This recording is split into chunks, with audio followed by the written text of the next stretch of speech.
নিজ বাড়িতে সন্তানের মতোই লালন পালন করে বড় করেছেন গরু তিনটিকে। ৩ পুত্র সন্তানের মতো নামও রেখেছেন আলা, ভোলা আর দোলা। যেভাবে আমি আমার মেয়েদেরকে দেখি সেভাবে আমি আমার গরুগুলোকে দেখতে চাই। আমি কখনো আমার গরুগুলো আমাকে টিসায় নেই, আঘাত করে নেই।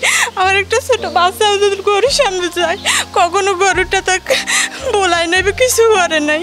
আমরা সকালে নিজেরাও নাস্তা না করি, গরুগুলোকে আগে খাওয়াই। 3টি গরু একত্রে 25 লাখ টাকা দিয়ে কিনলেই গরু সহ বাড়িতে পৌঁছে যাবে ঝাঁ চকচকে একটি মোটরসাইকেল। গরু কিনলেই মোটরসাইকেল ফ্রি। 25 লক্ষ টাকাতে গরু 3টা দেবে এবং তাদের খুশি হয়ে ট্রাকে তাদের বাসায় পৌঁছে দেবে। তাদের একটা পালসার গাড়ি উপহার দেবে আমার ছোট ভাই ইমরান খুশি হয়। ঈদুল আজহাকে সামনে রেখে ক্রেতাদের দৃষ্টি আকর্ষণের জন্য এমনই এক ঘোষণা দিয়েছেন রংপুর সদর উপজেলার সদ্য পুষ্করণী ইউনিয়নের কৃষকপুর এলাকার কৃষক আল ইমরান। কালো রঙের শান্তশিষ্ট বিশালদেহী এই গরু 3টিকে দেখতে পাড়া প্রতিবেশী থেকে শুরু করে দর্শনার্থী ও ক্রেতা সাধারণের আগ্রহের যেন কোনো কমতি নেই। অত্র এলাকায় এরকম গরু আমাদের এখনো চোখে পড়ছে না, পারলে দেখলে আমরা দেখতে যাইতাম। দেখছি ইমরান ভাই বাড়িতে আছে, এই জন্য আমরা দেখতে আসছি। 3টির মধ্যে সবচেয়ে বড় গরু আলার ওজন প্রায় 1100 কেজি, যার দাম হাঁকা হয়েছে 10 লাখ টাকা। আর 800 কেজি ওজনের বাকি 2টি গরু ভোলা ও দোলার দাম হাঁকানো হয়েছে মোট 16 লাখ টাকা। অর্থাৎ 25 লাখ টাকায় বিশালদেহী 3টি গরুর সাথে পাওয়া যাবে একটি মোটরসাইকেল। 3টে মিলিয়ে আমি মনে করি 25 লাখ টাকা নেব।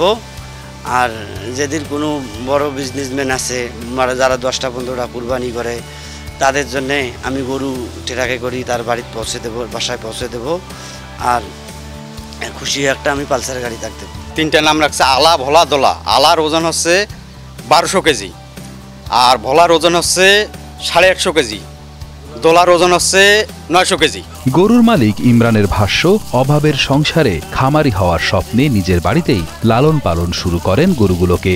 ঈদকে সামনে রেখে মোটা তাজাকরণ নীতি অনুসরণ না করে সম্পূর্ণ দেশি খাবার খাইয়ে লালন পালন করেছেন গরু 3টিকে।